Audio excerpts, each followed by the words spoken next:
Ayan, good morning kids. Ngayon, bago tayo magsisimula sa ating aralin, let's have a prayer muna. Okay? Please bow your heads and let us pray. Angel of God, my guardian dear, to whom God's love commits me here. Ever this day be at my side, to light and guard, to rule and guide. Amen. Amen. Ngayon, bago tayo tutungo sa ating aralin, let's have our dance muna, at ito ay patungkol sa ako ay may ulo, may balikat, may baywang, may tuhod, at saka may paa. Ngayon, sasayawin natin. Ako ay may baywang na aking ginagalaw, aking ginagalaw, aking ginagalaw. Ako ay may baywang na aking ginagalaw. Salamat sa may kapal. Ngayon, bago tayo magsisimula sa ating aralin, let's have activity first. Ito ay si teacher ang papakita ng isang video at uobserbahan nyo kung ano ang nangyari sa video.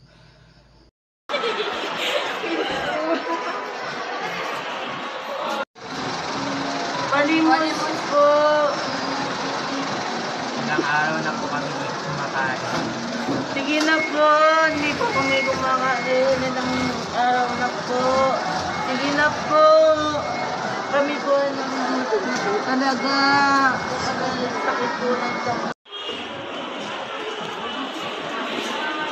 Ito, hati-hati na kayo dito, ha? Siguraduhin yung hindi nyo itong bibisyo yan, ha? Ayan.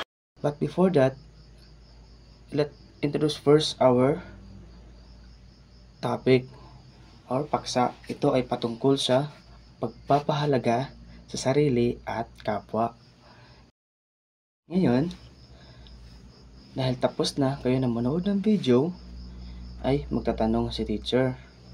Base sa video, ano ang napansin nyo at ano ang mga aral nandun sa video? At ngayon, kung ano-ano ba ang mga dapat gawin base sa video? Bakit ba mahalaga ang magandang asal base sa video? Ano-ano ba ang kakaibahan ng magandang asal at saka papahalaga ng sarili at papahalaga ng sa kapwa? Naintindihan ba, class? Ngayon, tutungo tayo sa ating aralin. Hello! Ako ang inyong Guro Joyce na magpapatuloy sa ating tatalakayin ngayon. Ano nga ba ang ating tatalakayin ngayon? Tungkol sa pagpapahalaga sa sarili at kapwa. Mabuti. Ang pagpapahalaga ba sa sarili o kapwa ay maganda? Opo, kasi ito ay nagbibigay sinyales sa atin o sa ibang tao na meron tayong pakialam sa kanila, meron tayong pagmamahal sa kanila, at pagpapahalaga sa kanila at lalo rin sa ating sarili. Kailangan nating pahalagaan ang ating sarili upang magabayan sa bawat anumang hamon ng buhay. Hindi lahat ng bagay, hindi lahat ng tao nagbibigay pahalaga sa kanilang sarili. At hindi lahat na nagbibigay pahalaga sa ibang tao ay nakikita nila ito. Ngunit, ang pagpapahalaga sa sarili ay kailangan. Sapagkat walang ibang magbibigay halaga sa iyo kundi ang iyong sarili lamang. Sapagkat ang iyong sarili ay siyang makakaintindi sa iyo. Naintindihan ba? Okay, thank you. At ang pagpapahalaga din sa kapwa ay isang mahalagang bagay. Kasi ang pagpapahalaga sa ibang tao kahit hindi nila ito nakikita o nararamdaman ay okay lang. Sapagkat alam mo sa sarili mo, binapahalagahan mong tao, may pakialam ka at may pagmamahal ka sa kanya. Okay, well, let's proceed. Pagpapahalaga. Ang pagpapahalaga ay pagbibigay saysay o importansya sa isang bagay, tao, at iba pa. Okay. Ang buhay ay pinakadakilang loob ng Diyos sa atin. Kung kaya dapat natin itong pahalagahan. Inaasahan ng lumikha na aalagaan natin ang mga lahat ng kanyang inilikha sa katulad natin, mga hayop, bagay, mga puno, tayo.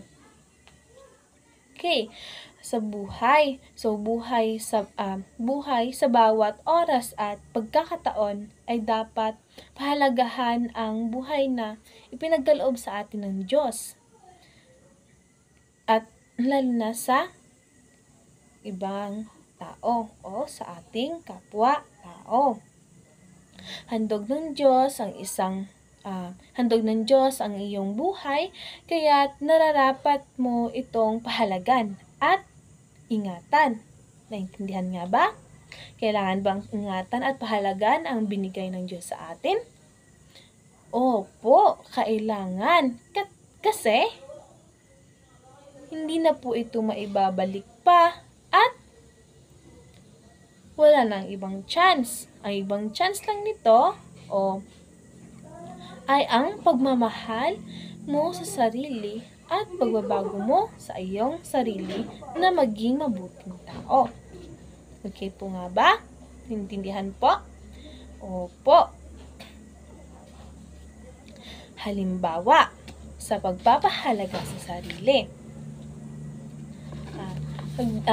Pagligo ng araw-araw, syempre, isa rin yun sa pagpapahalaga natin sa sarili upang maging malinis tayo, hindi tayo mag-amoy mabaho. Intindihan ba mga bata?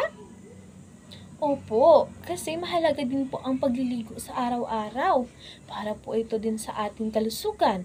Upang magkaroon tayo ng magandang kalusugan. Okay po. Kalawang halimbawa. Opo, paglilinis ng ipin. Siyempre, ang paglilinis ng ipin ay isa ding mahalaga at pagpapahalaga sa sarili upang di po tayo makaranas ng sakit ng ipin. Opo, kasi po, ito ay nakakatulong sa atin upang maging maganda ang ating ipin.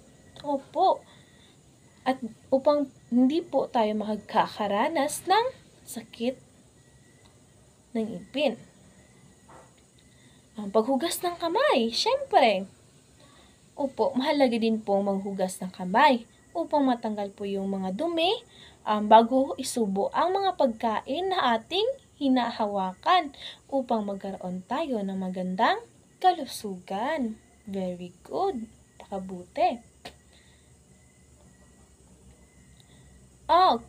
Kumain ng mga gulay, masustansyang pagkain, hindi yung mga chichirya.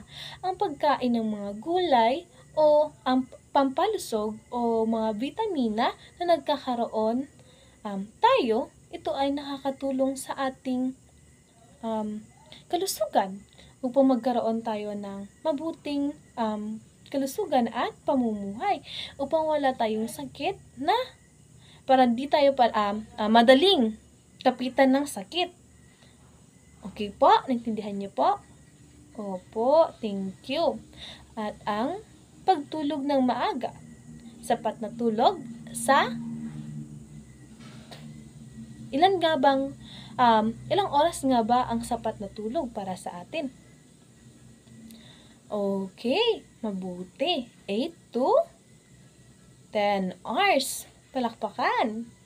8 to 10 hours ang dapat natin na makonsume na pagtulog upang magkaroon tayo ng magandang kalusugan. At panghuli, ang pag-iihersisyo araw-araw. Ito ay nagbibigay sa atin ng magandang kalusugan at para hindi tayo madaling kapitan ng sakit. Naintindihan nga ba? Ano-ano nga ba yung mga halimbawa na ibigay ni teacher? Okay, ang pagligo sa araw-araw, paglinis ng ipin, paghugas ng kamay, kumain ng gulay, sapat na tulog, at pag-ehersisyo. Okay, maraming salamat. Paggalang naman sa kapwa o pagpapahalaga sa kapwa. Bukod sa iyong sarili, ay dapat mo ding pahalagahan ang iyong kapwa. Mapapakita ang pagpapahalaga ng iyong kapwa tulad ng halimbawa, may mga bibisita kayo sa bakasyon nyo, bibisita kayo sa mga lolo at lola nyo. Siyempre, pagdating nyo, dapat magbibigay kayo pahalaga o pagpapakita sa kanila ng respeto. Kailangan, pagdating nyo, magmamano po kayo sa kanila. At lahat po ng inyong sasabihin, dapat sabihin nyo po at opo sa nakakatanda sa inyo. At kahit di po sa nakakatanda sa inyo. Naiintindihan nga ba? Ang pagpapahalaga, syempre, sa ibang tao o sa kapwa natin, kahit simpleng bagay lamang po. Halimbawa po, sa paglinis mo ng sa inyong bahay, sa inyong bakuran, pagtulong mo sa kapwa na nahihirapan sa kanyang dala, sa kanyang mga bitbit.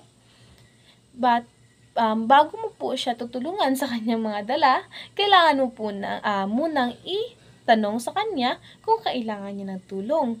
Kasi po, baka biglang niyo po lang pong hahablutin yung madala niya kasi nakikita niyo nahihirapan siya. So, baka magkaroon ng diskusyon kayong dalawa. So, kailangan niyo po munang tanungin kung kailangan niya po ng tulong. Okay, maraming salamat. So, dadako tayo sa ating aktibidad. Okay. Meron akong ditong 2 kahon na isasagawaan nyo o susulatan nyo ng aking ibibigay na tanong. Okay? Isulat sa loob ng kahon ang mga gawaing ginawa mo sa pagpapahalaga sa sarili at sa iyong kapwa. Ito po ang kahon na nakalagay sarili. Okay. Dito naman sa kabilang kahon ay kapwa. Intindihan po ninyo? Okay po. Okay, so meron na ba kayong naiintindihan? Sige, kung meron, meron lamang akong konting katanungan. So para sa inyo, gaano ba kahalaga ang pagpapahalaga sa inyong sarili? Okay, very good. So, gaano ba kahalaga ang pagpapahalaga sa inyong kapwa?